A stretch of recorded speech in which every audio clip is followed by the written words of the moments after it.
Selamat malam. Sekarang hampir jam 8, setengah 8. Ntar gue posting dari sini, gue langsung ke DPI. Oke, DPI nanti kita bahas juga lebih panjang lebar dengan Haryo dan Panji. Sebelum gue mulai, gue ingin menyelamatkan selamat buat memberikan selamat kepada Liverpool yang meraih piala ke 19 ya, 19 kalau nggak salah, setelah 30 tahun. Tapi jangan khawatir, banyak klub yang puluhan tahun tidak meraih, tidak puasa. Tapi ini piala yang Premier League yang pertama untuk Liverpool. Jadi gue rasa setelah bekerja keras Jurgen Klopp 5 tahun, hampir 5 tahun, dia mendapatkan apa yang diinginkan juga untuk para fansnya dan lain-lain.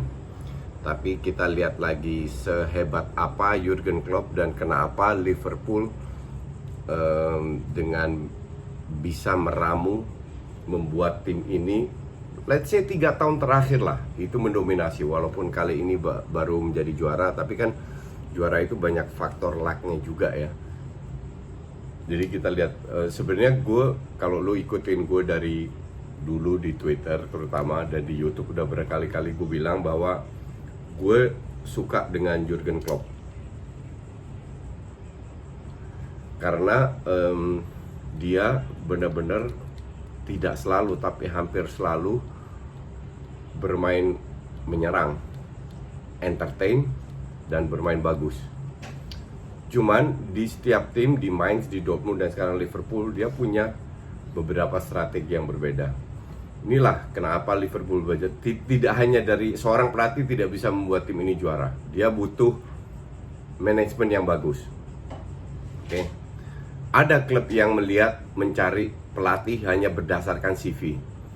Kalau seandainya dibandingkan trofi, Jurgen Klopp kalah dengan beberapa pemain besar. Oke. Cuman kalau lu bisa membawa Dortmund juara 2 kali, kalau nggak salah ya, Dortmund juara 2 kali, itu artinya ya you are good, you are very good. Karena kita semua tahu bahwa Dortmund tiap tahun hampir selalu menjual pemain hebatnya dan selalu mereka bisa perform. Jadi untuk Dortmund gak juara, runner up aja udah bagus banget. Seperti tahun ini, apalagi mereka bisa menjadi juara, dari situ sudah kelihatan ya. Jadi Liverpool tidak mencari manajer yang CV-nya luar biasa, trofinya banyak, tapi mencari manajer yang bisa membangun sebuah tim menjadi tim juara. Satu, masuklah dia. Apakah dana dia diberikan dana berlimpah? Enggak juga. Oke. Kalau lu lihat tahun pertama, 1 tahun, 2 tahun pertama lah, high press. Tahun ketiga, high press di home, away agak kurang. Tahun lalu dan tahun ini, itu mereka tahu kapan mereka high press, kapan tidak. Ya. Kedua faktor yang kenapa membuat Jurgen Klopp ini hebat menurut gue, dia punya dulu pemain yang namanya Coutinho, pemain hebat, oke, dijual. Any other coaches kalau menjual pemain bintangnya, dia akan mencari penggantinya untuk pemain bintang tersebut, ya kan? Yang ada di benak gue dulu, oh, Klopp ini akan mainkan Lallana, karena pada saat itu yang kreatif cuma Lallana. Ternyata tidak. Dia rombak sistemnya. Dia tidak mendatangkan playmaker, justru dia mendatangkan seorang center back namanya Virgil van Dijk, seorang kiper namanya Alisson. Kita tahu bahwa Liverpool kalah berkat Karius. Dan tahun ini pun terbukti bahwa kiper kedua itu penting. Sudah unggul 2-0 di extra time, blunder kiper disikat sama ATM ya. Dia merubah sistemnya dengan memperkuat lini di mana masih lemah, yaitu center back dan Alisson dan kiper, dan berhasil. Oke. Duit yang dikeluarkan berapa? Praktis nol. Kenapa? Ini kan duit dari Coutinho 150. Kalau dibilang Van Dijk pada saat itu termahal, akhirnya dikalahkan Maguire, iya termahal betul. Tapi kan mereka nggak keluar duit sama sekali. Nah ini juga sebuah plus point, ya. Dia bisa merubah strategi yang menurut dia sesuai dengan kapasitas pemainnya, yang yang membuahkan hasil. Kalau lu lihat tahun lalu Liverpool nggak juara karena 1 poin. Orang bilang, wah lu nggak juara 29 tahun lalu ya, dan lain-lain. Tapi kalian lupa, City itu beruntung bisa juara. Kenapa? Ingat satu match Leicester lawan City, di mana Kompany cetak gol dari shooting jarak jauh, masuk ke pojok 1-0. Sejak kapan Kompany cetak gol? 1. Kalau dia cetak gol pun pakai heading, 2. Kalau dia cetak gol pun di area kotak penalti, 3. Dia nggak pernah cetak gol. Bahkan teman-temannya pada saat dia mau shooting aja bilang jangan shoot. Tetap dia lakukan. Ini faktor luck dalam sepak bola, bahwa karena gol itu Liverpool nggak jadi juara. Kalau seandainya seri aja, Liverpool yang juara, unggul 1 poin. Oke? Kan faktanya tidak.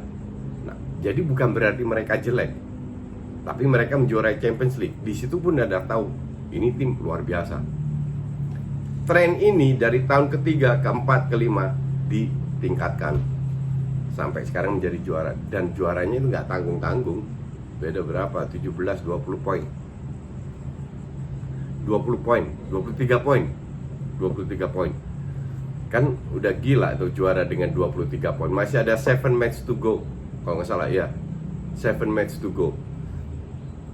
Nah, kelebihan Klopp apalagi? 1, merubah strategi dengan menjual pemain bagus. Ini kan lu butuh otak juga. Bagaimana mendapatkan duit, tidak kena sanksi financial fair play, tapi bisa mendapatkan 2 pemain hebat yang bisa memperkuat tim ini, yaitu center back dan kiper. Terus ketiga, untuk gue ya, yang penting adalah salah satu yang membuat dia hebat, yang dia juga lakukan di Dortmund, itu membeli pemain muda dan mendidik. Pemain kayak Robertson, who the hell is Robertson? Fair aja. Dan kemarin kalian lihat pada saat lawan Everton, Robertson nggak main, diganti sama Milner. Lihat kayak apa serangan di sayap kiri. Siapa yang kenal tren Alexander Arnold sebelumnya? Dipoles jadi one of the best right back, winger back, oke? Dimana crossingnya diagonal, horizontal, vertikal, akurasinya tinggi, kecuali waktu lawan Liverpool. Jadi 2 peran ini dibuat penting sehingga serangan itu tidak hanya dari depan, 3 pemain depan, di tengah ada pekerja semua, Wijnaldum lah, Henderson lah, Keita lah, Jorginho lah, pekerja semua untuk menjadi jembatan. Lini kedua, Wijnaldum masuk yang sekali-sekali cetak gol. Van Dijk pun sekali-sekali bisa cetak gol. Serangan sistemnya dari belakang, dari wing,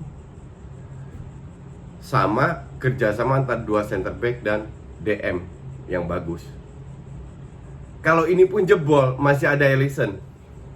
Lu tanya semua pemain bola lah, kalau kipernya hebat, pemain bola kelewatan, defender santai, masih ada kiper. Coba kipernya Karius, deg-degan nggak? Atau Adrian?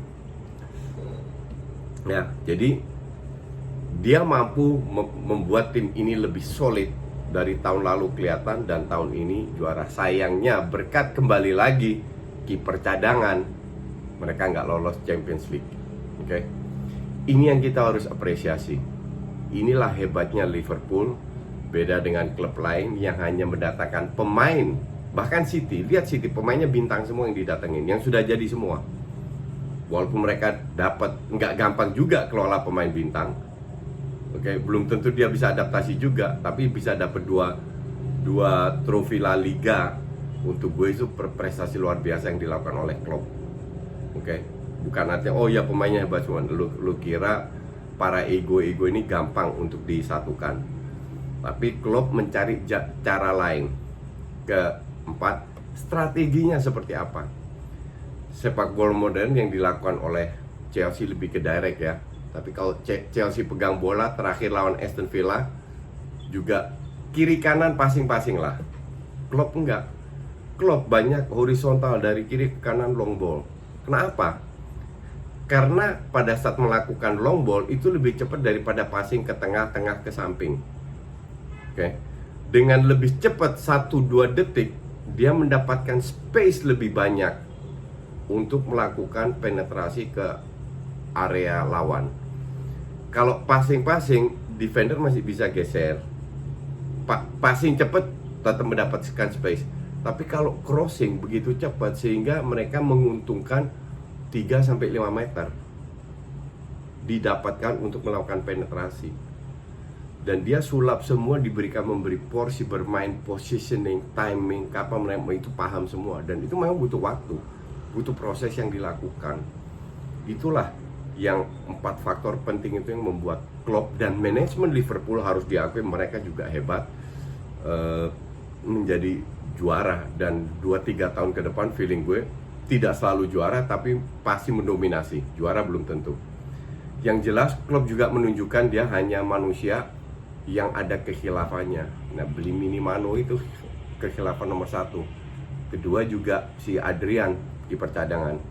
Kalau Shaqiri, Origi ya oke lah, sekali-sekali mereka bisa jadi starter. Tapi pun juga nggak cocok. Kalau mau konsisten harus beli 4 minimal pemain yang bisa masuk menjadi starter untuk menghindari cedera seperti yang dilakukan oleh City.